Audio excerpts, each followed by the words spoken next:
Yeah, mga kapatid, pwede na po tayong bumalik. Pwede na po tayong maupo. At start na po tayo ng atin pong Sunday School or Bible class.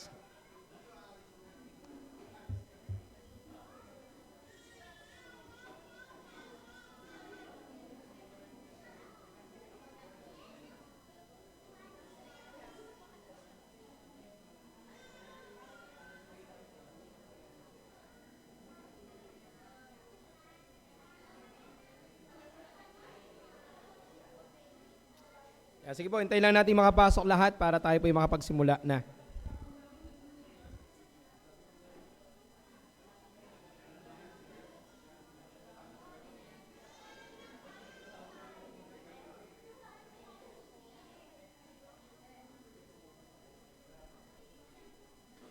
Yan po, muli po, magandang umaga po sa inyong lahat. Tayo po muna ay yumuko at tayo po ay manalangin. Manamin Diyos, muli kami ay nagpapasalamat sa inyong biyaya na makakapagpatuloy kami ng pag-aaral ng aming pong naiwang paksa last month tungkol sa Christian liberty and liberty of conscience. Dalangin namin po na kami ay inyong tulungan upang muli ay magkaroon kami ng kakayanan na maintindihan po ito. Ito po isang napakahalaga na doktrina para kami makapamuhay, Panginoon, ng maayos at ng walang kalituhan sa mga bagay-bagay na amin pong ginagawa sa parang araw. Panginoon, ito'y very practical na pag-aaral at pagtuturo na kailangan po ay nakaayon sa iyong mga salita. Be with us, O Lord, sa pag-aaral po nito na isang napakagandang pag-aaral. Sa pangalan po ng iyong anak, ang aming Panginoong Yesus. Amen. So mga kapatid, gaya po na nangyari last month again, ay sinubukan kong ituro sa inyo ng one teaching lamang itong Christian liberty and liberty of conscience, but yun nga po hindi natin kayang tapusin at baka marami pa kayong mga tanong, so we will spend more time sana sa question and answer natin ngayong araw na ito. So gagawin ko po, magkakaroon lang ako ng quick review with the lectures para po maging fresh sa atin yung ating lecture last time. And again, let me read 1689 Baptist Confession of Faith, chapter 21, paragraph 2. Ang Diyos lamang ang Panginoon ng budhi at inayaan niya itong malaya mula sa mga katuruan at mga kautusan ng mga tao na sa anumang bagay ay salungat sa kanyang salita o hindi nilalaman niyaon. So pinapakita ng ating confession na ang Diyos lamang ang Panginoon ng budhi. Ibig sabihin, siya lamang ang may karapatang magtakda kung ano ang dapat at hindi natin dapat gawin o paniwalaan. So ito ay isang bagay na mahalaga sapagkat maraming mga tao ang nagtuturo sa atin ng ito o yan. Binibigyan tayo ng mga guilt feelings na ito ay kasalanan kahit hindi naman sinasabi ng banal na kasulatan. So sinasabi po ng ating confession na ang Diyos lamang ang dapat na maging Panginoon ng ating budhi. Kung kaya, ang ibig sabihin nito, ang salita lamang ng Diyos, ang tanging sukatan o basihan ng moralidad ng isang tao. So only by the word of God, pwede natin sabihin, kasalanan nito o hindi. Yan ang mismo sinabi ng Santiago chapter 4, verse 12, iisa ang tagapagbigay ng kautusan at hukom, sa makatuwid bagay ang makapagliligtas at makapagwawaksak, datapwat sino ka na humahatol sa iyong kapwa. Ang dapat lang humatol sa atin ay ang Panginoon. Iniwan tayo ng Diyos, o iniwan ng Diyos ang budhi ng tao na malaya mula sa doktrina at katuruan ng tao na salungat sa kanyang salita o hindi naman nakapaloob dito. Yan ang sinabi ng 1 Corinthians 7:22-23. Sapagkat ang tinawag sa Panginoon ng siya'y alipin ay malaya sa Panginoon. Gayon din naman ang tinawag ng siya'y malaya ay alipin ni Kristo. Sa halaga ay binili kayo, huwag kayong maging mga alipin ng mga tao. Now, hindi ang ibig sabihin po nito ay hindi kayo pwedeng maging tauhan o yung, di ba, minsan alipin o yung mga worker. Hindi po yung ibig sabihin yan. Ang ibig sabihin yan, hindi tayo dapat paalipin sa mga batas ng tao na hindi naman ibinatas ng Diyos. Liliwanahin ko rin, hindi ito tumutukoy doon sa batas ng gobyerno. Hindi ibig sabihin yan, hindi ka pa susunod sa batas ng gobyerno, hindi po yan ang tinutukoy niyan. Yan po ay tinutukoy mula sa iglesia na hindi tayo pwede o hindi tayo nararapat na manduhan ng isang tao na hindi dapat gawin ito kung wala namang biblikal na basihan. Niliwanag ko rin sa inyo last time kung anong ibig sabihin ng konsensya, kung ano yung budhi. Ang kahulugan nito ay ang panloob na tagahatol na inilagay ng Diyos sa bawat tao upang humatol kung ang ginagawa natin ay tama o mali. At siguro naman lahat tayo dito nakaranas na ng ganito. Meron tayong panloob na kaisipan kung binabalansin natin tama ba o mali itong gagawing ito. So ito po yung pinaka-moral compass ng puso ng isang tao. Pero mahalagang maintindihan natin na ang budhi ay kaloob ng Diyos sa lahat ng tao. Ang Diyos ang naglagay ng batas sa puso ng lahat ng tao, kaya makikita natin yung sinabi ng Biblia, the law was written in their hearts. Kung kaya kahit yung mga tao na wala namang Biblia, mayroong panloob na pakiramdam ng moralidad. Kahit hindi nila yung 10 utos, pero dahil ang 10 utos o yung utos ng Diyos ay inilagay sa puso ng isang tao, meron tayong sense of morality. Kaya kahit yung mga hindi Kristiyano, nakatira sa mga tribo, meron silang sense of morality. At ito po'y dahil sa kaloob ng Diyos na budhi sa tao. But there is something that we need to remember. Ang budhi ay hindi perpektong tagapagturo. Hindi natin pwedeng sabihin, itong sabi ng budhi ko, gawin ko ito. Ang sinasabi ng budhi ko, ito yung laging tama. Hindi po ganon ang ibig sabihin natin dito. Ang budhi ay gabay, pero hindi siya ganap. Hindi siya perpektong gabay sa ating mga desisyon. Tandaan ninyo, last time tinuro ko sa inyo na ang budhi ay pwedeng maging malakas, mahina o manhid. Malakas in a sense na kayang-kaya mong ma-distinguish kung tama o mali yung gagawin mo. Mahina, medyo hirap na hirap kang malaman kung ano yung tama at mali.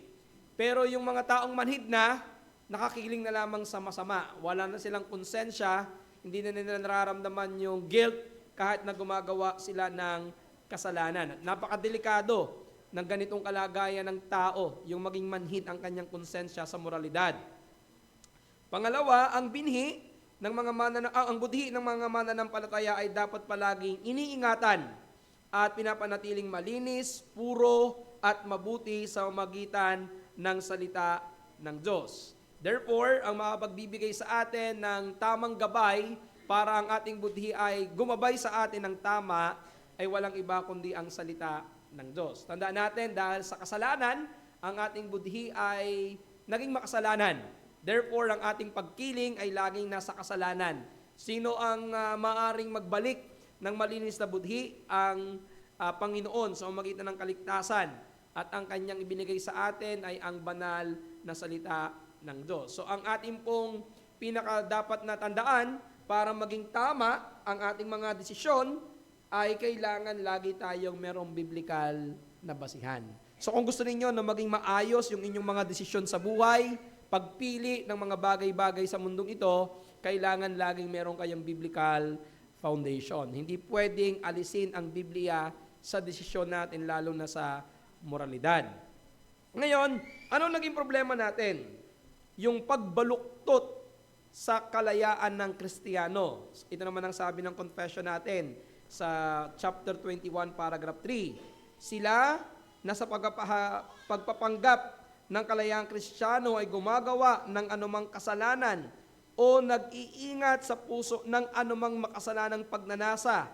Sa ginagawa nila ay binabaluktot nila ang pangunahing layunin ng biyaya ng Ebanghelyo sa ikapapahamak ng kanilang mga sarili. Sa gayon ay lubos nilang sinisira ang layunin ng kalayaang Kristiyano. So gaya na nabanggit ko sa inyo last time, mga kapatid, tandaan natin na ang layunin ng kalayaang Kristiyano ay makapaglingkod tayo sa Panginoon nang walang takot sa kabanalan at katwiran. Therefore, ang kalayaan ng Kristiyano ay dapat lalong nagtutulak sa atin palayo sa kasalanan. Hindi patungo doon sa lisensya ng paggawa ng kasalanan. Dapat ito ay magdala sa atin sa pagsunod sa Diyos upang makapaglingkod tayo sa Panginoon.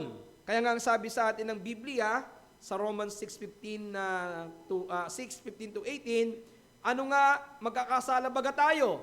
Dahil sa tayo ay wala na sa ilalim ng kautusan, kundi nasa ilalim ng biyaya.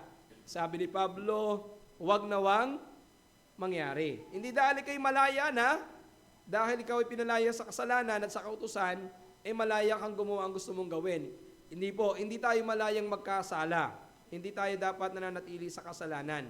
Sabi ng Galatians 5:13, sapagkat kayo mga kapatid ay tinawag sa kalayaan, huwag lamang gamitin ang inyong kalayaan upang magbigay ng kadahilanan sa laman. Ibig sabihin, ang kalayaan ng Kristiyano ay hindi kalayaang magkasala, bagkus ito ay kalayaan na gumawa ng mabuti at nakalulugod sa Diyos. Hindi mo pwedeng gamitin ang iyong kalayaan bilang balabal ng kasalanan. Ang ibig sabihin ay pantakip para sa iyong mga personal na kagustuhan. Sabi ng 1 Peter chapter 2 verse 16, na gaya ng kayong mga laya at ang inyong kalayaan ay hindi ginagamit na balabal ng kasamaan, kundi gaya ng mga alipin ng Diyos. Ang ating kalayaan hindi ginagamit na balabal ng kasamaan, hindi ginagamit para takluban ang kasamaan. Pero ito yung naging problema. Marami sa mga Kristiyano ang alien sa tinatawag na kalayaang Kristiyano. Many do not really understand yung Christian liberty. Bakit? Dahil sa paglaganap ng fundamentalismo at legalismo. Hindi natin napansin, maraming mga churches at mga pastor ang hindi napansin na ang kanilang pamamaraan ng pagtuturo at pagpapabanal sa mga miyembro ay sa pamamagitan ng fundamentalism and legalism. Anong ibig sabihin nito? Mga pagbabawal sa mga bagay na hindi naman ipinagbawal ng Biblia. Kung yung matandaan, pinag-aralan natin yung adiapora or things indifferent. Ito yung mga bagay na wala naman silang buhay. Hindi sila masama, hindi rin sila mabuti. Hindi sila sinful, at hindi sila morally good. Ang ibig sabihin nito, mga bagay na walang nagagawa sa isang tao para ikaw ay gawing makasalanan. Ibig sabihin, hindi sila kasalanan itself. Now, ang naging problema na hindi natin napapansin because sabihin natin merong good intention, yung mga pastor na akayin ng mga miyembro sa kabanalan, pero ang problema ay nagkaroon ng mga gawa-gawang batas. At nagtuturo ang mga pastor na hindi mo kailangang suwayin ang iyong pastor. Hindi mo pwedeng suwayin ang kanyang utos na parang utos ng hari. Kaya pag sinabi ng pastor na ganito, ito, bawal yan, walang magawa ang mga miyembro. Bawal ang ganitong kulay. Naalala ko nung bata-bata kami, bawal ang may kulay ang buhok.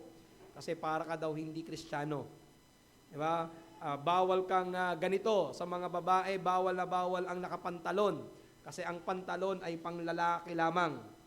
Anong ganyan kami, may na-attend pa ako dating camp, pinagdidibatihan, pwede bang magpantalon ng babae? Sabi niya, hindi, kasi nakasiper ang pantalon. Alam niyo ang ibig sabihin nun? Dapat daw hindi ganon. Dapat palda lang talaga. Hindi niya kailangan ng siper. Sabi niya ganon. May mga ganon na pinagdidibatihan, pero pag inanalyze mo ang Biblia, wala naman. Diba? Bawal ang ganito. Bawal ang ganitong itsura ng damit, ganitong itsura ng pupuntahan, bawal ang lugar na ito. So marami gumagawa ng mga bawal na batas ng tao. Now, sabihin natin the intention is good. We want to have uniformity, maging maayos ang tingin sa atin, but ang problema, yung kalayaan nasasakal sa pamamagitan ng batas ng tao. At dapat tayong maging maingat kasi pinalaya na tayo ng Panginoon sa ganitong uri ng pagbabatas. Kaya dapat maging maliwanag sa atin kung ano ang Christian liberty. Now, liwanagin natin. Pag sinabi natin Christian liberty or kalayaan ng Kristiyano, may dalawang bagay tayong hindi pinag-uusapan. Hindi natin pinag-uusapan dito yung mga theological or biblical na issue na malinaw na tinuturo ng kasulatan. Ito yung tinatawag nating absolute truth. Hindi natin pinag-uusapan dito kung si Kristo ba ay Diyos. Hindi mo kalayaan na piliin, ako, ang Diyos ko si Kristo, hindi Diyos. Tao lang. Hindi ganun po yun. Hindi ito yung pinag-uusapan natin yung authority of the Scripture. Kung ito ba'y authoritative sa iyo, hindi. Hindi po ganito ang pinag-uusapan natin. When we talk about Christian liberty, we are not talking about doctrines. na explicitly ay sinabi ng Biblia na ito yung dapat mong sundin. Pangalawa, hindi natin pinag-uusapan dito yung mga moral issues na maliwanag na tinutukoy ng Biblia. Hindi mo sasabihin na pagpipilian ba na mag-asawa ng isa o dalawa? Ang choose ko, dalawa. Kalayaan ko kaya yun na magkaroon ako ng dalawang asawa? Hindi pa pwede yun. Kasi biblically, very clear, hindi ka pwedeng magkaroon ng higit sa isang asawa. Hindi mo rin pwedeng isipin, pipiliin kong maging babae kahit ikaw ay lalaki. Choose ko yun. My body, my choice. Diba? Hindi mo pwede yun. Hindi ito usapin ng kalayaan kung anong pipiliin mo kasi yan ay mga moral issues na kung saan ay maliwanag na sinabi ng Biblia. So when we say kalayaan ng Kristiyano, ito'y tumutukoy doon sa mga bagay na hindi maliwanag na sinabi ng Biblia na kasalanan. Kaya titingnan dito yung iyong biblical na kaalaman mula sa mga prinsipyo ng Biblia kung paano ka magkakaroon ng tamang desisyon. Kaya nagbigay ako sa inyo at dito tayo nagtapos sa pagbibigay ng mga prinsipyo kung paano dapat gamitin ang kalayaan ng isang Kristiyano. So magbibigay ako sa inyo ng 6 na dapat nyong maging tanong kapag kayo po ay gumagawa ng desisyon kung paano ko gagawin ng isang bagay. So ang una ay ito. Lagi niyong titingnan, magiging spiritual na pakinabang ba ito sa aking buhay at sa iglesia? Kapag meron akong gagawing isang bagay na hindi maliwanag na iniutos ng Biblia, pwede kong gawin, ano ang dapat mong isipin? Una, ito ba ay merong spiritual benefit sa akin at saka sa church? Sabi ni Paul sa 1 Corinthians 10:23, napakahalagang bagay po ito. Lahat ng mga bagay ay matuwid. Ngunit hindi lahat ay kapaki-pakinabang. Lahat ng bagay ay matuwid, ngunit hindi lahat ay nakapagpapatibay. Ang ibig sabihin ni Pablo, ang tinutukoy dito yung mga things indifferent, yung mga bagay na hindi maliwanag na tinukoy ng Biblia. Therefore, ang sabi niya, lahat ng bagay ay matuwid. Pwede mo namang gawin. Pero hindi lahat ng pwedeng gawin kapaki-pakinabang. Hindi lahat ng pwedeng gawin nakapagpapatibay. Ano yung konteksto nito? Ito yung pagkain ng mga pagkain inialay sa Diyos-Diyosan. Balik ulit tayo sa mga piyesta-piyesta, Hindi tayo nagkaroon ng maraming katanungan. Sa Korinto, ang pagkain na nagmula sa mga paganong templo. Sa turo ni Pablo, pwede itong kainin. Sa 1 Corinthians 8:8, dahil ang Diyos-Diyosan ay wala namang kabuluhan. Ang ibig sabihin po nila, kapag ito ay inialay sa templo, tapos ibinenta na sa palengke, pwede na itong kainin. Sapagkat hindi naman ito, wala naman talagang kwenta itong mga Diyos-Diyosan. Pero ang sinasabi ni Pablo, kung may mga mahinang kapatid, na iisiping sumasamba ka sa Diyos-Diyosan o matutuksong bumalik sa dati nilang pamumuhay, mas mabuti na lamang iwasan ito. Matuwid, pwede mong gawin kung malakas ang iyong konsensya, pero kung may kapatiran ito gagamitin natin yung term na matitisod sa iyong ginagawa at babalik sa kanilang dating ginagawa, pwede mo itong wag gawin.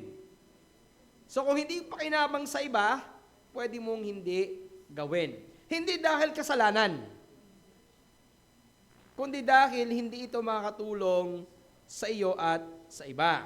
So ang prinsipyo, ang pag-ibig sa kapatid ay mas mataas kaysa paggamit ng iyong kalayaan. Ang kalayaan ng Kristiyano, tandaan natin, ay hindi lamang para sa personal na kasiyahan, kundi may layunin itong papagtibayin ang isa't isa or mutual edification. Liliwanagin ko sa inyo, huwag niyo sabihin, I am a free Christian so I can do whatever I want to do regardless of what other people will say to me. No. You're a free Christian because of Christ, pero tandaan natin, we are not living alone. We are living inside the church with people na kapwa nating mga mananampalataya. The goal of Christian liberty is for mutual edification. Kaya hindi dahil pwede ay gagawin mo na. Dapat tingnan mo kung ito ba ay magiging pakipakinabang sa iyo at sa iglesia. Kaya tandaan, may mga bagay na pwedeng may mga bagay na pwede, ngunit hindi makakabuti. Kung hindi ito nakakatulong upang mapalakas ang pananampalataya mo at kapatid mo, hindi mo ito dapat gawin kahit pwede. So, balik tayo for example. Ito, ginamit ko rin sa inyo yung pag-inom ng alak. There are some people na especially sa mga Reformed Presbyterian, very clear sa kanila ito na ang pag-inom ng alak ay hindi kasalanan. Ang kasalanan, paglalasing. There are some who are strong, pwede silang uminom ng alak ng pakonti-konti kasama ang kapatiran na walang natitisod o walang na-offend. Pero, kung ito'y gagawin mo at may matitisod at hindi makapagpapalakas sa kanya, huwag mong gagawin sa harapan niya. Gusto mo talagang uminom, mag-isa ka lang. Pero wag sambote ha. Hindi maglalasing. Yung ba, may mga tao talaga na gusto nilang mag-relax. Hindi ho yung gin ang iinumin mo ha. Yung parang gusto mo lang medyo uminit ng konti yung katawan, gusto mo lang ma-relax, okay lang yon. Hindi yung kasalanan. Ang kasalanan, kapag naglalasing ka, nasisira ang patotoo mo. Pero halimbawa, may kapatiran ka na dating lasinggero. Ngayon, nakita ka niyang, pwede palang mag-inom. Kasi nakita ka niya. Ang problema, mahina pa ang kanyang konsensya. Ang nangyari nang makita ka niya, bumalik siya sa pag-iinom kasi ginagawa mo din. Yun ang tinatawag natin, naiingatan mo to para hindi ka maging katitisuran sa iba. Kaya kung hindi ito magiging pakinabang sa kapatid, hindi mo kailangan gawin sa kanilang harapan. Ito yung sinasabi ni Pablo doon sa pagkain, regardless doon sa pagkain. May mga malakas ang konsensya na kayang kainin ito, merong mga mahihina ang konsensya. Kung ito'y mga katisod, huwag mong kainin sa kanilang harap. Tumalikod ka na lang. Ibig sabihin, huwag mong gawin sa kanila. Pangalawa, magpapabagal ba ito sa aking pagtakbo sa takbuhin ng buhay Kristiyano? May mga gawain na hindi naman masama, sabi nga ni Pablo, ngunit maaaring maging pabigat, distraction o pagmumulan ng tukso. Mga kabataan, mali ba ang gumamit ng cellphone? Hindi na pala kabataan, pati mga magulang. Masama ba yung kasalanan bang maglaro? Hindi. Pero, subalit, datapuhat, kung ito ay nagiging pabigat na sa iyo, distraction, o pinagmumulan ng tukso, kailangan mo itong bawasan o kontrolin. Hindi pwedeng magbatas ang simbahan. Bawal na ang cellphone sa simbahang ito. Lahat ng miyembro wala ng cellphone. Kasi nagkakasala tayo. Hindi pwedeng magbatas ang simbahan ng ganyan. Kasi walang ipinagbawal ng Biblia. Ang sasabihin natin ngayon ito, kung ikaw ay nadidistract sa paggamit niyan, ikaw ay magkaroon ng disiplina. Kasi hindi dahil pwede, ay pwede mong gawin. Or nakakatulong sa iyo. Kaya ang ating paalala, iwasan ang anumang bagay na magdaragdag lamang ng bigat sa ating spiritual na prioridad. So, ibig sabihin, hindi lang ito tumutukoy sa gadget, pwedeng ito yung hobby, pwede ito yung ibang mga gawain, na sobra na ang oras na ibinibigay mo dito, nababawasan ng iyong spiritualidad, nababawasan ng iyong pananampalataya dahil sa mga bagay na ito. Hebrews 12 verse 1, kaya't yamang nakukukob tayo ng makapal na bilang ng mga saksi, itabi ng walang liwag ang bawat pasan. So, hindi lang yung kasalanan na dapat mong alisin, kundi yung mga pasan. Nagaya nga daw po ng isang tumatakbo, tanda ninyo, kapag ikaw ay merong isang bagay na ginagawa, sa pagtakbo, kapag merong ang isang bagay na nasa likod, sa simula lang naman medyo okay yan. Pero habang tumatagal ang takbo, yung akala mo yung magaan, dahan-dahang bumibigat. Hanggang sa dulo, ramdam mo talaga hindi ka na makapagpatuloy dahil doon. Kaya nga doon sa Pilgrim Progress, yan ang sinasabi din doon. Alisin mo yung mga pasan na nagpapabigat sa iyo sa iyong paglalakbay. Kaya kung halimbawa, yung isang hobby, yung isang games, yung isang bagay na hindi naman tama, kung yan ay makakapagpabigat sa iyo bilang isang Kristiyano, magdesisyon ka. Ititigil ko na to. Tatanggalin ko na to. Kasi hindi ito nakapagpapalago sa akin. Hindi pwedeng ibatas ng simbahan. Yung mga magulang pwede. Pero ang simbahan hindi. Kasi ang mga magulang ang merong karapatan sa kanilang mga anak. Pero ang simbahan, hindi tayo binigyan ng ganong karapatan sapagkat hindi tayo ang magbabatas sa mga miyembro kung wala namang sinabi ang salita ng Diyos. Maliwanag po? So ang pagbabawal na mula lamang sa labas ay hindi nakapagbabago ng puso. Ang mga panlabas na pagbabawal ay pansamantala lamang. Kaya binanggit ko sa inyo, kahit bawal dito, bawal doon, gagawin lamang niyang bawal yan kapag kaharap ka. Pag nasa bahay na, hindi na bawal. Di ba? Yan ang ginagawa ng marami. O sige, susunod ako sa inyo, kasi bawal ito. Naalala ko noon, meron akong isang kasama noon sa youth. Galing siya sa isang church na I think, hindi ko na matandaan kung anong pangalan ng church nila, pero yung church nila, bawal ang babae ang maikli ang buhok. Bawal ang nakapantalon. Bawal ang ganito. So nung makita namin siya, ang haba ng buhok niya, hanggang likod talaga. Tapos hindi nagme-makeup, sabihin natin very old-fashioned. Tapos ngayon nakita namin, dahil nga siguro na nabigatan na doon sa pagbabawal, ngayon iba na. Maikli na ang damit, maikli na rin ang buhok. Sumobra. Bakit? Kasi ang pagbabawal panlabas. Kaya pag nasa labas na rin siya, hindi na sinusunod. Mga kapatid, dito, sa buhay ng Kristiyano, hindi natin kailangan ang mahabang listahan ng bawal, kundi panloob na kontrol at disiplina. Sabi ni Pablo sa 1 Corinthians 9:27, hinahampas ko ang aking katawan at sinusupil. Ang ibig sabihin ni Pablo ay kanyang dinidisiplina ang kanyang sarili. Na gawin ang dapat niyang gawin at iwasan ang dapat niyang iwasan. So ang kailangan palang matutunan ng church ay hindi matutong magbawal ng magbawal. Ang kailangan matutunan ng church, magturo ng magturo. Lalong-lalo na ang pagpipigil sa sarili. Diba this one of the fruit of the Spirit, self-control. So ang isang Kristiyano dapat matutunan ito. So ang tunay na kabanalan, bunga ng panloob na disiplina, hindi ng panlabas na pamimilit. At ito yung magiging maganda, lalo sa mga pastor. Di ba maraming mga pastor, ang sakit ng ulo sa mga miyembro. Kasi laging yung mga miyembro, laging binabantay ng pastor. Tapos, ang pastor laging magbabawal. Bawal to, bawal yan. Kaya yung pastor talagang parang nagiging pulis na lamang. Hindi dapat ganun. Turuan natin ng miyembro na matakot sa Diyos. Para kahit hindi ka nakatingin, takot pa rin siyang gawin yon. Kasi hindi lang takot sa pastor.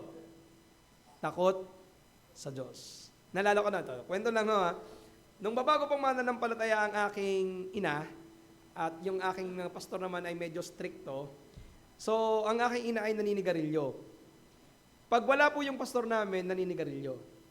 Pag darating si pastor, nandiyan na si pastor, tago yun.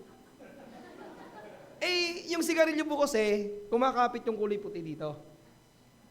Dumating yung pastor. Sabi ay, Nay, nanigarilyo ka na naman. Hindi po, pastor.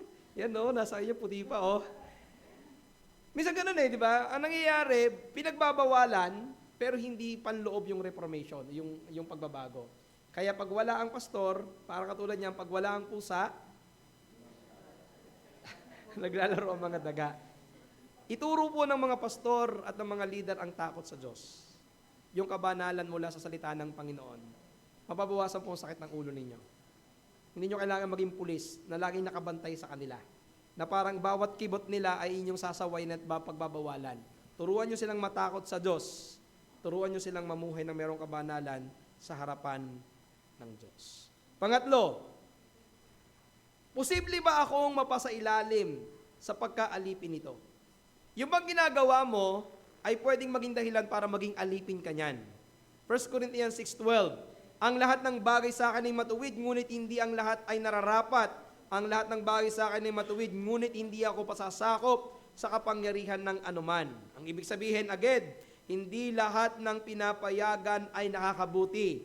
Hindi lahat ng legal ay nakapagpapalagong spiritual, at hindi lahat ng pwede ay nakaluluwalhati sa Diyos. Kaya kapag ang isang bagay na ginagawa mo ay pwedeng umalipin sa iyo, ingatan mo ang iyong sarili. Di ba? Minsan ganito naman yung pagkaalipin. Sa simula, kaya mo. Pero kapag lagi mo nang ginagawa, humihina na ang iyong konsensya hanggang sa hindi mo na makita na kasalanan ito. Ito ba ito yung nangyayari? Tingnan nyo ha. Tingnan nyo yung culture natin. Bigyan ko ng halimbawa sa paggalang sa mga matatanda at paggalang sa mga magulang. Nung unang panahon, parang ang tanda na nung unang panahon, makikita natin yung mga kabataan sobrang galang sa mga magulang. Po at opo, nagmamano, kasi yun yung culture. Pero dahil naging alipin tayo ng Western country, na-impluwensyahan tayo ng social media, ibang-iba ng mga kabataan. Bakit? Kasi naging alipin tayo ng isang kultura na ating minana sa iba. Pero hindi natin napapansin na hindi na pala maganda. Pag sumasagot sa magulang, parang ang kausap na lamang ay kapatid, kalaro. Yung magulang naman dahil gano'n na rin, binabaliwala. Kaya ngayon, hirap na hirap tayo yung magturo sa mga anak na maging magalang. Kasi wala na po kasing nakikita sa palibot. Alipin na tayo. Mga kabataan, bakit tayo marami ngayon nulong-nulong sa social media? Yun na kasi yung culture, naging alipin. Ito yon. Kung nagiging alipin ka ng isang bagay na iyong ginagawa, mag-ingat ka. Kasi pwedeng gamitin niya ng kaaway para pabagsakin ka. Yan ang gagamitin sa iyo para ikaw ay hindi lumago sa pananampalataya. Kaya dahil, ang paalala, dahil nanatili pa rin ang mga pita ng laman, dapat tayong mag-ingat na huwag mapailalim sa pagkaalipin kahit ng mga mabuting bagay na ibinigay ng Diyos upang ating ikagalak. Ibig sabihin, yung mga pagpapala ng Diyos, huwag niyong hayaang maging sumpa. Ibig sabihin, huwag niyong hayaang maging kasangkapan para ikaw ay magkasala. Kaya iwasan ang anumang bagay na maaaring umalipin sa atin. Hindi yung kasalanan, kasi hindi na tayo pwedeng maging alipin ng kasalanan, pero yung mga bagay na matuwid, mga bagay na pwede mong gawin, pwedeng gamitin ng kaaway para ikaw ay ilayo sa Panginoon. Halimbawa, trabaho. Masama ba magtrabaho? Hindi. Sinabi ng Biblia kailangan mo magtrabaho. Kaya lang, baka yung trabaho mo umaalipin na sa iyo. Hindi mo na makita ang Diyos kasi masyado ka nang busy sa trabaho. Sa ko ba ito tinuro? Nung isang araw lang yata tinuro ko to. Isa sa mga kasalanan ng tao at nagpapalayo sa Diyos yung busyness. Yung sobrang busy ka na. Inalipin ka na ng mga gawain, kaya hindi ka na makalapit o makabalik sa Panginoon. So isipin ninyo, possible ba na ako ay maging alipin nito? Ika-4, makapagpapatibay ba ito sa ibang Kristiyano sa pamamagitan ng aking halimbawa? 1 Corinthians chapter 10 verse 24 to 29, huwag hanapin ninuman ang kanyang sarili, kundi ang ikabubuti ng kapwa. Lahat ng ipinagbili sa pamilihan ay kainin ninyo. Ito yung konteksto kanina, ano ho? At huwag kayong magsipagtanong ng anuman ng dahilan sa budhi, sapagkat ang lupa ay sa Panginoon at ang kabuuan ay naririto. Kung kayo'y anyayahan ng isang hindi sumasampalataya at ibig ninyong pumaroon, ang anumang iyahin sa inyo ay kanin ninyo at huwag nang magsipagtanong ng anumang dahilan sa budhi. Datapwat kung sa inyo ay may magsabi, ito'y inihandog sa nahain, ay huwag ninyong kanin.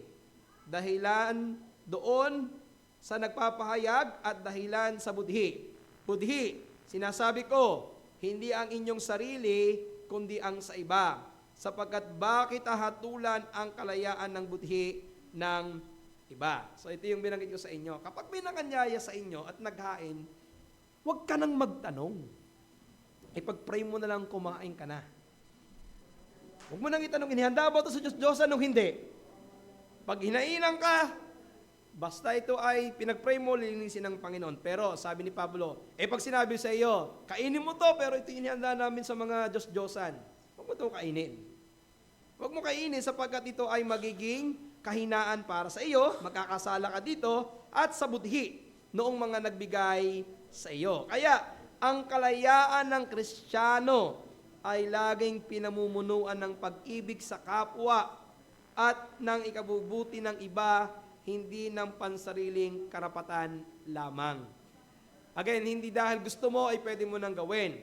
Kaya, kung ang ginagawa natin, kahit hindi kasalanan, ay maaaring maging masamang patotoo sa kapatiran, dapat natin itong iwasan. Iko-consider mo ang mga mahihinang budhi. Pero hindi lang pala yung mga believer ang dapat nating ingatan. Sabi ng 1 Peter 2 verse 12, na kayo'y mga karoon ng taimtimang ugali sa gitna ng mga hintil, upang sa mga bagay na ipinagsasalita nila laban sa inyo tulad na nagsisagawa ng masama, dahil sa inyong mabuting gawa ay kanilang nakikita, purihin nila ang Diyos sa araw ng pagdalaw. Ibig sabihin, dapat din tayong magkaroon ng mabuting patotoo, maging sa harapan ng mga hindi mananampalataya. Paalala, kung ang ating kalayaang Kristiyano ay magiging daan para isipin ng mga hindi mananampalataya na masama din tayo, dapat itong iwasan na gawin sa kanilang harapan. Ito yung isang tanong sa akin ng isang Bible study ko. Sabi niya, Pastor, ako'y dating manginginom. Naging mananampalataya ako. Kaya lang, yung mga kaibigan ko, lagi akong niyayayang mag-inom. Ang laging sabi sa akin, pagdadaan ako, shot ka muna pare. Ano bang gagawin ko? Ako ba shot? Para hindi sila magalit? At uupo kahit hindi ako uminom? O pastor, ang gagawin ko na lang ay magbibigay na lamang ako ng pambili ng alak. Ara, hindi naman nila masabing iba ka na. Sabi ko, alam nyo, medyo mahirap-hirap po yan. Pero kailangan nyong tayuan. Pwede kong sabihin ninyo sa kanila, is pwedeng sabihin nyo na, pasensya na kayo, hindi na talaga ako nagiinom. Kasi pag kayo'y umupo at nag-shot, baka isipin nila, ganun ka pa rin naman. O kaya naman, kunwari lang yan. Diba? Nagkukunwari lamang yan. So dapat tayuan. Now, hindi ko rin i-encourage, siya, hindi ako iinom, ito, pambili na lamang ninyo ng pang-inom. Sabihin nyo, pambili na lang ng pulutan. Wag lang. Dahil ibig sabihin, may mga pagkakataon na talagang medyo mahirap yung mga sitwasyon. Pero tandaan ninyo to, kung inyong gagawin ito sa harapan nila, at sila ay mag-iisip na hindi ka naman talaga nagbago, mas magandang panindigan mo na ikaw ay isang Kristiyano. At hindi natin may expect na lahat sila ay makakaunawa. Ang iba ay magagalit, pero ang iba hahanga. Totoo nga yan. Totoo nga yung pananampalataya nito kasi hindi na natin mapilit na gawin yung ginagawa niya dati. Next. Ito ba ay nakaayon sa pagiging wangis ni Kristo? 1 John chapter 2 verse 6, ang nagsasabing na nanatili siya sa Kanya ay nararapat lumakad sa paraang lumakad siya. So gaya ng ating pinag-aralan kanina sa worship, ang dapat nakikita sa atin, lalo na ng mga hindi mananampalataya, ay ang buhay na nakaayon sa Panginoong Jesucristo. So lagi niyong tatandaan, kapag ginawa ko ba to, makikita kaya nila si Kristo sa aking desisyon, sa aking mga ginagawa? Diba? Ito meron pong dating sumikat na 4 na salita. WWJD. What would Jesus do? Now, ito maganda tong isipin kung ang laging mong intensyon is mabigyan ng kaluwalhatian ng Panginoon. Lagi mong ilalagay sa iyong sarili at tatanungin mo kung ang Panginoong Hesus kaya nasa ganitong kalagayan, gagawin kaya niya ito. At kung ito kaya gagawin ko, maluluwalhati kaya ang Panginoon. Now, doon kayo magkakaroon niya ng desisyon, Huwag ko nang itong gawin kasi hindi pala ito nakakaluwalhati sa Panginoon. Hindi pala ito magiging magandang patotoo. And lastly, maluluwalhati ba natin ang Diyos kapag ginawa natin ito? Napakasimpleng sinabi ni Paul sa 1 Corinthians 10:31. Kaya't kung kayo kumakain o umiinom o anuman ang inyong ginagawa, gawin ninyo ang lahat na sa ikaluluwalhati ng Diyos. Ang pinakalayunin natin sa ating ginagawa ay mabigyan ng kaluwalhatian ang Diyos. Sa 5 solas of Reformation, ano yung pinakahuli? Soli Deo Gloria. So sa lahat ng ating ginagawa, the ultimate goal is to glorify God. Sa Westminster Shorter Catechism, sabi ng Catechism, what is the chief end of man? The chief end of man is to glorify God and enjoy Him forever. Kahit yung simple mong pagkain at pag-inom, tanungin mo, ang Diyos ba ay maluluwalhati dito kapag ginawa ko ito? Ito, simpleng pagkain lamang at saka pag-inom. So ano pa kaya yung iba kong ginagawa? Will God be glorified kapag ginawa ko ito? At panghuli, meron dalawang kategorya ng mananampalataya sa usapin ng kalayaan ng Kristiyano. Ano yon? Yung malalakas, the strong. Ito yung mga kapatid na mas malaya sa Panginoon at naunawaan ang ibig sabihin ng pagiging malaya kay Kristo. Ibig sabihin, ito yung mga Kristiyano na kaya nilang gawin ang isang bagay na ito nang walang guilt feeling. Pwede silang manood ng sine nang hindi sila kinakabahan na may makakita sa kanila. Pwede silang gumamit ng gadget nang walang alalahanin. Pwede silang humigop ng konting alak nang hindi sila walang guilt feeling na ako'y nagkakasala. Strong, meaning to say, clear sa kanila yung mga things indifferent. Yung mga mahihina, lalo sa mga bagong mananampalataya, ito yung mga mananampalatayang hindi pa ganap na malago sa kalayaan ng kanilang budhi.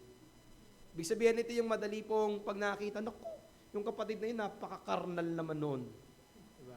Now again, yung salitang karnal, hindi po yan tama. Walang karnal Christian. Walang karnal Christian. Ibig sabihin po nito, walang Kristiyanong makamundo. Okay? So, hindi mo pwede sabihin ganon. O kaya naman, kapag nakakita ka lang na ginagawa ng isang bagay ng malakas, madali kang natitison. Ano yung tukso sa mahihina? Hatulan ng mga malalakas. Ipalagay na kasalanan ng paggamit nila ng kalayaan. Yung tingin ng mga mahihina, masyado naman itong napaka-legalistic naman ito. Ginawa ng lahat ng gustong gawin, ginawa naman yung asal. Ano naman yung tukso sa mga malalakas? Baliwalain ng mahihina dahil sa kanilang legalismo at tila kakulangan ng pananampalataya. Hindi man nila i-consider yung mahina, magpakalakas ka para magawa mo rin yung ginagawa ko. Isa pa nga, nayayamot pa doon sa mga mahihina. Now, yan yung dapat nating maging balanse. Ito yung dapat yung tingnan. Una, kailangan yung tanggapin. Na sa loob ng iglesia, may strong at may weak. Sabi ni Pablo, Romans chapter 14, verse 1 to verse 4, datapwat ang mahina sa pananampalataya, tanggapin ninyo, hindi upang pagtalunan ang kanyang pag-aalinlangan. May mga tao na may pananampalataya na makakain ng lahat ng bagay. Di ba? Lahat sa kanya, pwede. Ngunit ang mga mahihina, kumakain lamang ng gulay. Baka may mga miyembro dito na eat all you can. Lahat pwede mong kainin, pero yung iba, very weak para sa kanila. Huwag kang kumain ng mataba. Pampataas ng kolesterol yan. Huwag kang kumain ng sugpo. Mga ipis ng karagatan yan. Di ba? Ganyan yung mga sinasabi nila. Hindi maganda sa katawan niya, kaya sila vegetarian. Sabi ni Pablo, tanggapin niyo yun. May mga kumakain ng lahat, may mga kumakain ng gulay lamang. Ang kumakain ay huwag magwalang halaga sa hindi kumakain. At ang hindi kumakain ay huwag humatol sa kumakain, sapagkat siya'y tinanggap ng Diyos. So we need to accept everybody inside the church. Kung mahina, tanggapin mo mahina yan. Turuan para lumakas. At yung malakas, i-consider mo naman yung mga mahihina para walang mawala sa iglesia. Ang konteksto, kalayaan sa pagkain. Ang malakas, kumakain ng lahat, kasama yung karne, na inialay si Diyos-Diyosan, na ibinenta na sa palengke, para sa kanila wala naman tong problema. Pero yung mga mahihina, na kadalasan na yung mga Hudyo, nag-iingat sa pagkain ng mga itinuturing nilang marumi. Tandaan ninyo, ito yung naging problema noon sa panahon ni Pablo at saka ng mga Hudyo at saka ng mga Hintil. Ang mga Hudyo, very strict. Mayroong hindi pwedeng kainin at pwedeng kainin. Pag binilikan nyo yung Exodus, napakadami ng hindi pwedeng kainin ng Hudyo. Kaya sila nagagalit sa mga Hintil. Ang mga Hintil matatakaw. Lahat na lang kinain. Kaya hindi sila pwedeng magsama sa mesa. Matitisod ng Hudyo. Kasi yung sausaw dito, sausaw doon, kain dito, kain doon. Yung mga Hudyo, ano ba to? Pwede ba itong kainin? Hindi. Malinis ba ito? Hindi. Sinasabi ni Pablo, sa gospel, wala nang ganon. Pwede nang kainin ng lahat, basta ipinagpasalamat mo sa Panginoon. Pero, halimbawa, ilagay natin dito, sa senaryo sa loob ng church, meron talagang mahina ang konsensya. Hindi talaga nila kaya. For example, galing sa Seventh-day Adventist na naging Baptist. Naka-incline sa kanyang isip, bawal ito, bawal yan. Kung bago pa yung mananampalataya, huwag kang masyadong agresibo. Brad, pwedeng kumain ito. Kaya sa harap niya, kakainin mo yung alam niyang ipinagbabawal. O dating galing sa iglesia ni Kristo, naka-incline sa kanya, bawal ng dinuguan. Ang sarap, may kasama pang puto. Huwag niyo kakainin sa kanyang harapan hanggat hindi niya ito natututunan. I-consider niyo yung mahina. So, tinanggap ng Diyos ang parehong uri ng mananampalataya. Kaya ang aplikasyon, tanggapin natin ang mga malalakas at mga mahihinang konsensya. Last, iwasan ang maging batong kinatitisuran. Romans 14, verse 13, huwag nga tayong mga hatulan sa isa't isa, kundi bagkos ihatol ninyo ito, ang sino man ay huwag maglagay ng katitisuran sa daan ng kanyang kapatid, o kadahilanan ng ikararapa. Romans 14:20, huwag mong sirain ang gawa ng Diyos dahil sa pagkain. Tunay na ang lahat ng mga bagay ay malilinis. Gayunman ay masama sa tao ang kumain ng laban sa kanyang budhi. Diba napakaliwanag na sinasabi ni Pablo? Wala nang ipinagbabawal na pagkain. Lahat pwede mong kainin basta nilinis ng Panginoon. Gayunpaman, masama sa tao ang kumain ng laban sa kanyang budhi. Mabuti ang huwag kumain ng lamangkati o uminom ng alak, ni gumawa ng anuman na kinatitisuran ng iyong kapatid. Malaya kang kainin, huwag lamang sa kanyang harap, ulit-ulit yung sabihin sa inyo. Kung siya'y matitisod. Now, liwanagin ko lamang yung paggamit natin ng salita na minsan na pagpapalit natin. Yung salitang na-offend ako, at na-stumble or natisod. Anong pinagkaiba? Pag salitang na-offend, ang ibig sabihin lang niyan, nakasakit ka o nagalit ang kanyang damdamin. Karaniwang kahulugan ng offend, may nasaktan ng damdamin, may nairita, na-insulto o nagalit pero hindi naman nadala sa kasalanan. Halimbawa, ito yung mga na-offend, nagbiro ka, hindi niya nagustuhan. Pwede ang sabihin lang natin, na-offend siya. O kaya naman, nagsabi ka ng hindi maganda, na-offend lang siya. Paalala ko sa inyo, hindi palaging kasalanan ang maka-offend. Lalo na ang pagsasabi ng katotohanan. Ang Panginoong Hesus maraming beses na na-offend ng mga tao sa Kanya, sa mga alagad, because they tell the truth. So hindi dahil nakasakit ka, o nasaktan siya at na-offend siya, nagkasala ka na. Kasi minsan, ang pagsasabi ng katotohanan talagang nakaka-offend. Nakakasakit talaga. Kaya minsan, may nasasaktan ka kasi sinabi mo yung totoo. Kapatid, talagang, malamig ka na sa Panginoon. Naku, Brad, nakaka-offend ka naman. Ba't mo ako sinabihang malamig? Talaga namang malamig ka. Diba? Yung sinabihan mo yung kapatid mo, o yung kapatid mo na may ginagawang kasalanan, ipinamukha mo sa kanya yung kasalanan, na-offend sa iyo. Okay lang yun. Kasi sinabi mo sa kanya ang katotohanan. And most of the time, people will be offended by telling the truth. Kaya minsan mangyayari, hindi na sila a-attend. Wala hong masama kung ikay magsasabi ng totoo na nakakasakit. Pero of course, may mga tamang paraan para gawin ito. Pero ang iiwasan ninyo ito, yung stumble or makatisod. Ang kahulugan nito, isang gawa, salita, o halimbawa na naging dahilan upang ang iba ay mahulog sa kasalanan, humina sa pananampalataya. Halimbawa, dahil sa iyong masamang patotoo, hindi na sila nagpatuloy sa pananampalataya. Ganito, paano ako maniniwalang totoo ang pananampalataya mo? Ikaw mismo hindi mo ginagawa ang napapakinggan mo.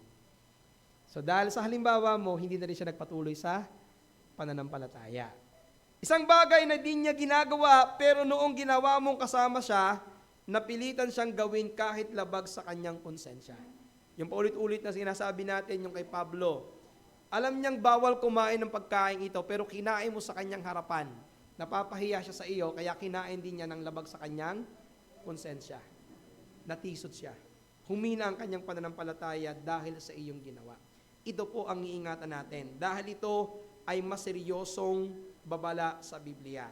Datapwat, sino mang magbigay ng ikatitisod sa isa sa maliliit na ito na nagsisampalataya sa akin, ay may pakikinabangin pa siya kung bitinan ang kanyang lieg ng isang malaking batong gilingan at siya'y ilubog sa kailaliman ng dagat.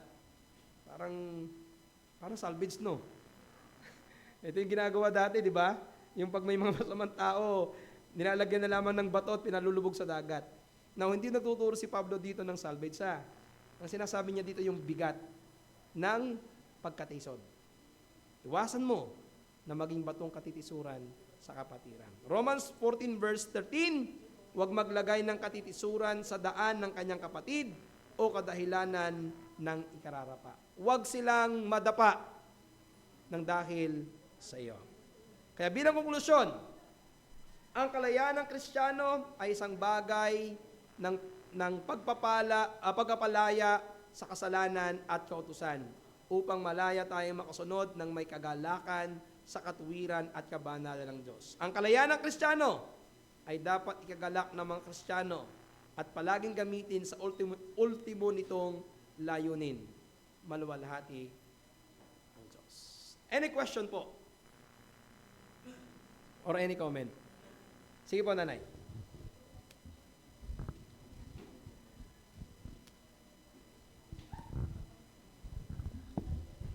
Pastor, ito last month pa sana. Yun, tagal niyo pong inintay. Pastor, dapat bang mamili ng mga border sa halimbawa meron kang isang paupahan? Kasi po, kami mag-asawa ay caretaker ng mga paupahan ng pinsan ko at saka dalawa kong kapatid. Dati kasi hindi ako bothered dito, so may nalaman akong mga kapatiran na namimili sila ng border. Ayaw nila magka-live-in, mga binabae, tomboy, or sa ngayon kasi, doon sa kapatid ko may 10 years doon nakatira na dalawang babae. Pero good payer po sila. Marunong silang makisama. Tapos, meron din pong sa ngayon na isang babae at isang lalaki, ka-live-in din. Tapos merong laging pumupuntang babae na nag-overnight. Tapos may mga binabae. Tanong ko po ay, masama po ba yun? Okay. Ang unang tanong natin dito is ganito, is it sin? Kasalanan ba? The question is, no. That is things indifferent or adiyapura. Itself, wala pong kasalanan sa isang gusali na patirahan nyo sa tao. So, ang ibig sabihin po, hindi natin maituturing na kasalanan ang ikaw ay merong negosyo ng paupahan at ang umupa sa inyo ay nagli-live-in, mga bakla or tomboy. Hindi po yung kasalanan. Pero ang tanong, pwede ba akong pumili ng mga maninirahan? It is your freedom. Kalayaan nyo po yun. If you want na ang iyong tenant ay tunay na mag-asawa, tunay na babae at lalaki, ito po ay inyong kalayaan. Pero pastor, magkakasala ba ako kung payagan ko na sila'y tumara dito? Hindi ho natin masasabing kasalanan yon. At hindi rin po yon magiging masamang patotoo sa inyo sapagkat hindi naman kayo tumitirang kasama nila at sinasang-ayunan ang buhay nila. So dapat hindi tayo husgahan na itong taong ito nakatingin lamang sa kita, hindi sa moralidad ng mga nakatira. Negosyo po ito eh. Now, kung ikaw yung involved, kung ikaw yung sumasang-ayon, kaya ibig sabihin, pinapatira nyo dito dahil sumasang-ayon kayo, hindi po yun ganun natin tinitingnan. So, ito po ay nasa inyong kalayaan. Pwede ninyong piliin at pwede rin naman po kayong maging mas malaya sa mga tao na pwedeng tumira sa inyo. Sige po. Nasagot po ba, Nay? Yan. Yun din po yung aking paninindigan dati. Kasi noong mga ilang taon na po ang lumipas, meron po akong paupahan sa baba na ganon. Tumatanggap din po ako sila ng magjowa, walang kasal. Pero yun nga po, bali, kumbaga, napanindinigan ko po. Pero may lumipas na panganahon na sabi ko, ay wala talaga naupa. Paano kaya yung negosyo ko? Sabi ko, patay na. Sabi ko ganon. Tapos this year po, ay nagpagawa po ako ng 2 unit, dalawang kwarto sa baba at sa taas. Sabi ko ganon. Sabi ni Mister, sabi niya, wala na tayong pipiliin. Kasi yung pinagawa natin, utang yan. Paano tayo makakabayad kung may pipiliin tayo? Tapos sabi ko, naglalaban yung aking damdamin at saka yun nga, kagaya ng sinabi ni Ate Shirley, nagkakasala ba ako o hindi? E di nagtanong po kay Pastor Rex, sabi niya, hindi yung kasalanan. Kasi yan naman ay negosyo. At saka isa pang paraan po ito na paano natin maaabot sila? Pwede tayo ang maging daan para sila ay magkaroon ng magandang samahan. Papalapit sa Diyos. Yun. Pero, kung ang uupa po sa akin ay may kasunduan kami, ganito, wag magulo, ganito, iba na po yung kasunduan. Paalisin ko po yun. Kung ang pagtira po naman nila ay maayos, na pakikisama, pwede. At saka ito po yung daan para tayo po ay makaabot sa kanila. Sabi nga, hindi tayo bawal o hindi natin hindi kasalanan ang pakikisama sa mga hindi Kristiyano, lalo na nga, lahat nga naman tayo, di ba po makasalanan? Either na ikaw ay merong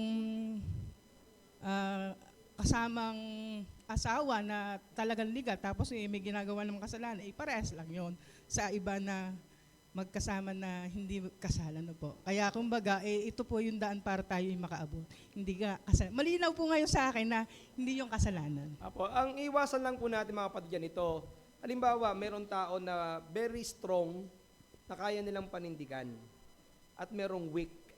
Ang wag natin gagawin, titingnan natin yung isa na gumagawa nito na nagkakasala.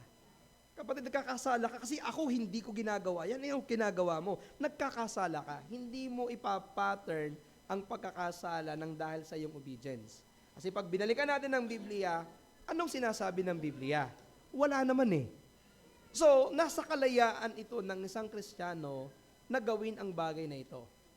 Ngayon, kung ito ay nakakaapekto sa iyong patotoo bilang isang Kristiyano at na ikaw ay nakikita na para nakikipagkompormiso, dito mo tingnan. Pero kung wala namang nababothered, wala namang nakikitang masama sa iyong patotoo, hindi natin ito dapat tingnan na isang bagay na ipipilit mo doon sa isang tao na hindi naabot yung iyong conviction.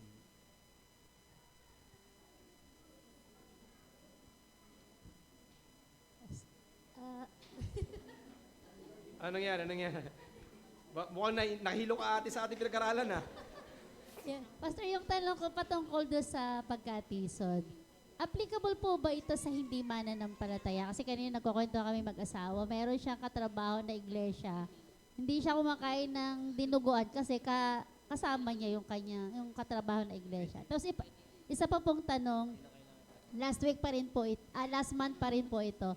Regarding sa secular song, marami kasi ngayon lalo na mga kabataan na napakahilig makinig ng mga secular song na talagang maghapon na ayun ang ipinapatugtog.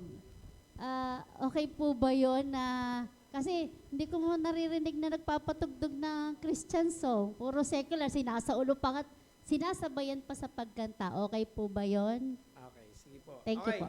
sagutin muna uli natin yung sinabi niya. Hindi, doon po sa hindi pagkain ng dinuguan, kasi meron kang kaharap na iglesia ni Kristo, mas magiging arrogante naman sa harapan nila, nakakainin mo, hindi, ang sarap nito, brad.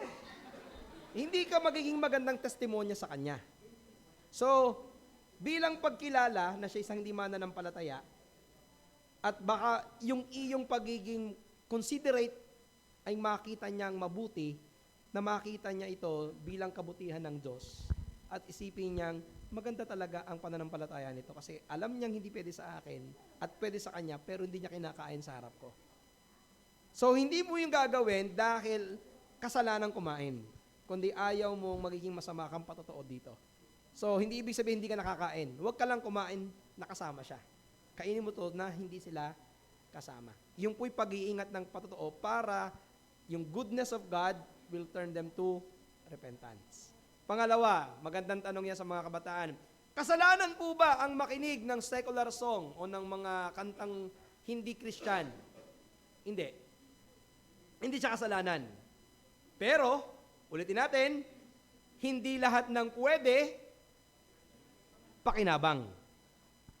Kung ang iyong pinapakinggang kanta ay may mga mensahe ng sexualidad, immorality, unfaithfulness, hindi pagiging matapat sa relasyon, at hindi naglalapit sa iyo sa Panginoon, hindi lahat ng pwede makakatulong. Yun yung paalala natin kanina. Baka naman yung pinapakinggan mo, nagiging pabigat na sa iyo. Kasi mas enjoy mo na pakinggan ang mga kwenta patungkol sa broken-hearted kaysa ginawa ni Kristo sa krus. Hindi ako magbabawal na pakinggan ninyo ito. Pero ang tatanungin ninyo mga kabataan, lumalago ba ako sa pananampalataya ko sa magitan ng pakikinig nito? Rakista ka. Iba-iba yung genre natin. Merong mellow, merong rock, merong heavy metal. Yun ang gusto mo talaga. Oh, wala ka nang maintindihan. Rah, rah, rah. Tanong ko lang, is there benefit sa'yo? Napapalapit ka ba sa Diyos? Napapalapit ka ba kay Kristo? There are some wholesome secular song. Nakakapagpaganda ng pakiramdam. Nakaka-relax. But there are a lot of songs na very disturbing. Tandaan ninyo, what you hear is what you're going to do. Music is the language of the soul. It is very influential the way we think and the way we act. So if the song doesn't help you to be more mature in Christ, I rather encourage you na bawasan at pumili lamang ng pwede mong pakinggan. Pero hindi ako magbabawal sa inyo. So it will be the guidance ng mga anak, ng mga magulang. Mga anak, hindi kita pagbabawalan, pero sana pumili ka ng mga awit na makakatulong sa iyo spiritually, emotionally, intellectually, socially. Wag lamang yung wag lamang yung emotional na parang feeling mo lagi kang in love, feeling ka lagi kang broken hearted.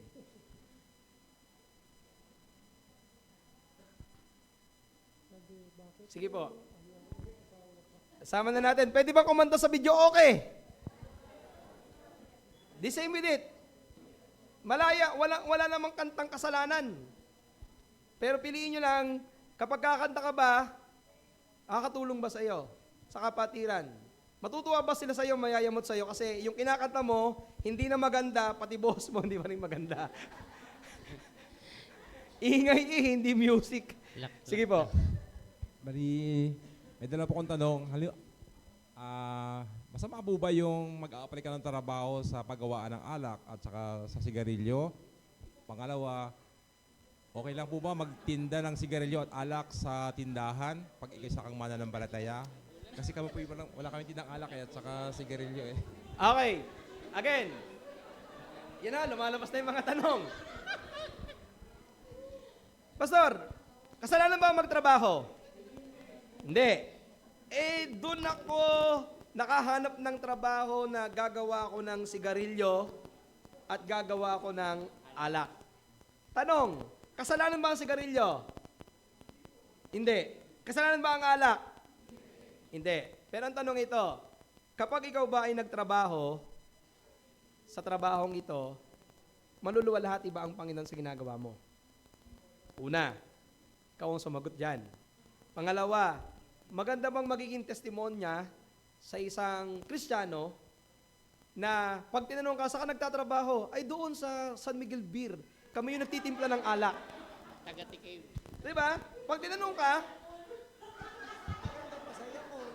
so, hindi ko sasabihin nagkakasala ka. At kasalanan yon. Again, ito yung magiging kalayaan mo ng Kristiyano. Malaya ka namang piliin yon. Pero tingnan mo yung mga bagay na pinag-aralan natin. Kasama na rin po yung pagtitinda ng sigarilyo at pagtitinda ng alak. Kasalanan ba ang alak? Kasalanan ba ang sigarilyo na magbenta? Negosyo yan, kumikita. Pero ang tanong, magiging maganda ba ang patotoo mo? Brother, pabili nga ng San Miguel yan. Brother, pabili nga ng isang kaha, tapos pag binigay mo dun sa isang kaha, ang paninigarilyo ay delikado sa iyong katawan. Nakaka-cancer. Inanggang piraso. Hindi ko sasabihin kasalanan, nasa kalayaan mo, pero ito ba'y makakatulong para lumago ang kayong kapatid? Kapag nakikita kang laging ito ang binibili sa iyo, ito ba ay makapagbibigay ng spiritual na kalaguan sa iyo o pinansyal lamang? Hindi ko sasabihin kasalanan, kasi walang sinasabi ang Bibliang bawal ito. Ikaw ang magdedesisyon. Ngayon, pastor, talagang nagdesisyon siya na magbenta at gawin to. Hindi nyo pwedeng sabihin agad na ang taong ito ay nagkakasala. Pero dapat yung nagbebenta at nagkatrabaho dito, tingnan din niya yung magiging reaksyon ng mga kapatid. Kung ito ay magiging katitisuran, anong sabi ng ating pinag-aralan? Huwag kang maging katitisuran ng kapatid. Huwag mo na lang pagbentahan yung kapatiran. Joke lang po. Sa iba na lang kayo bumili, wag na lang sa akin. So I hope naintindihan niyo po yung ibig kong sabihin. Hindi tayo pwedeng direct na magsabing kasalanan. Kasi ito ay nasa things indifferent.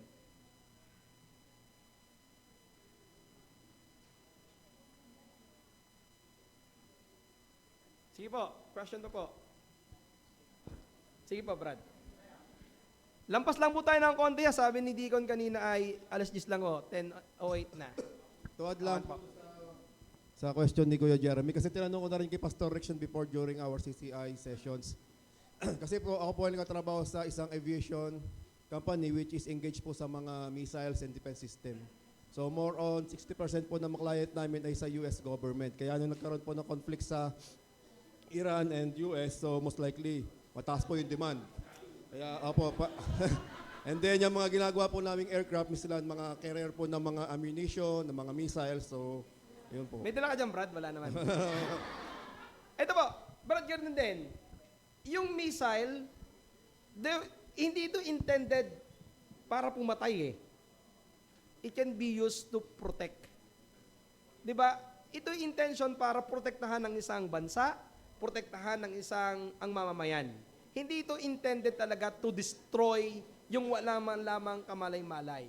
Pastor, magkakasala ba ako kung sakali yung isa sa mga ginawa ko'y ginamit pambomba ng Iran? Hindi. Hindi naman ikaw yung gumawa ng aksyon para gawin yon. You are just doing your work na hindi naman, again, things indifferent po yun. There's nothing wrong itself doon sa iyong ginagawa. But kung ito nga po ay hindi magiging magandang testimonya, which I think hindi naman, nakatulad ng pagbebenta ng mga vices, I think hindi siya dapat maging bothering sa atin. Kahit pa ho yung ginawa natin ay ginamit ng US na pang-atake sa Iran. Hindi ito magiging pananagutan mo kasi ginagawa mo yung isang tungkulin mo ng matapat at maayos. Eh, Pastor, halimbawa, ito na lang yung tanong. Ako mismo, yung sundalo o piloto na nagpabagsak ng bomba sa Iran, nagkakasala ba ako? Pulis, nakapatay. Sundalo, nakapatay. Nagkasala ba ako? Hindi. Why? That is in line of your duty. If you do it in line of duty. Pero pulis, nakapatay ka ng inosente. Ibang usapan po yun. Because bilang isang tao na nasa military, you have the duty to protect innocent life against mga taong masasama. So if you're protecting the lives of the innocent and it costs you to kill evil person in line of duty, hindi ito may tuturing na kasalanan. Ito po yung tandaan ninyo sa second commandment, sa commandment na thou shalt not kill, ang tunay na translation dapat po doon is thou shalt not murder. Hindi lahat ng pagpatay ay kasalanan. If that is in line of duty. Ang kasalanan is yung murder, evil intention sa isang tao to vengeance or to gumanti lamang. Sige po, 3 minutes po kasi kanina naman, binago lang 10:15 yung dapat eh. 3 minutes po. Sige, Brad. May dalawa po. Tig 1.5 minutes lang po. Sige, doon muna sa likod. Pastor, mamaya ako magtatanong sa inyo privately. Ay, sige Yun po. lang po. Sige po. Sige bro, ikaw muna. Sa akin pong tanong ay sa context po ng family. Kasi sa family may mga house rules. Paano po halimbawa isa sa mga house rule ay bawal yung alak sa bahay? Bawal ang? Alak sa bahay, bawal ang sigarilyo sa bahay. Yun po ba legalistic na ideya? Gaya sinabi ko sa inyo kanina, sa loob ng tahanan, ang isang magulang ay mayroong kakayanan na mag-rule at magbigay ng mga set of rules compare sa church. Kasi meron tayong bukod sa spiritual, meron tayong physical na relasyon sa kanila. I can give rules sa aking mga anak na hindi kayo gagamit ng cellphone mula sa oras na ito. I can give 2 hours lamang nang walang argument kasi ako yung magulang. Ako yung nagsasabi. If I want, sa bahay na ito, bawal ang sigarilyo at bawal ang alak dahil ito yung gusto kong gawin sa loob ng bahay na ito, you can do it inside your home. Because you are given that. Pero ang iwasan mo lang, ginagawa mo ito at ini-impose mo ito sa isang tao na hindi mo ipinaliwanag sa kanya kung bakit. I want this place to be holy. I want this place na maging maayos, so hindi natin ipapahintulot ito. Huwag nyo lang sabihin, bawal to kasi sinabi kong bawal ito. Kailangan mo ipaliwanag din sa kanila. At sabihin nyo, meron akong house rules na dapat nating sundin. Kasi ako yung tatay dito. Sa loob ng church, ang nagbibigay ng church rule, hindi ang pastor, ang salita ng Diyos. Salamat po sa inyong mga tanong. If you want any more question, pwede naman po kayong, gaya ni sister, ay pwedeng magkaroon tayo ng private talk para sagutin pa ho yung inyong mga personal na katanungan. But gaya ng announcement, we have some things to do. So we need to finish ngayong oras na ito. Tayo po ay manalangin. Panginoon, we are thankful for this very important topic sa buhay namin bilang isang Kristiyano. Indeed, Panginoon, Christian liberty is a forgotten doctrine sa maraming mga Kristiyano, sa maraming mga churches. Because lumaki kami, Panginoon, sa fundamentalism and legalism. People, pastors, and leaders are making laws outside the Word of God. At kami, Panginoon, ay napapasunod without intellectually understanding na ito ay galing sa iyong mga salita. Kami nakukonvince na gawin ito just because our leaders said so. Pero ngayong umaga, again, we are reminded na ikaw, Panginoon, ang Diyos ng aming budhi. Kami pinalaya na mula sa kautusan at batas ng tao, kaya kami ay malaya na kay Kristo na maglingkod at sumunod sa Kanya. But we are also reminded, Panginoon, hindi lahat ng bagay na matuwid ay nakakabuti. Hindi lahat ng bagay na matuwid ay pakinabang. We are reminded ng ilang mga bagay na pwede naming itanong every time na kami gagawa ng decision. At gaya nga po ng aming napag-aralan, our conscience should be under the scripture para ito po ay magkaroon ng tamang desisyon. Lord, may your name be glorified sa mga bagay na aming pinag-aralan ngayong umaga. Sa pangalan po ng iyong anak, ng aming Panginoong Yesus. Amen. Mga kapatid, marami po salamat. Tapos na po tayo.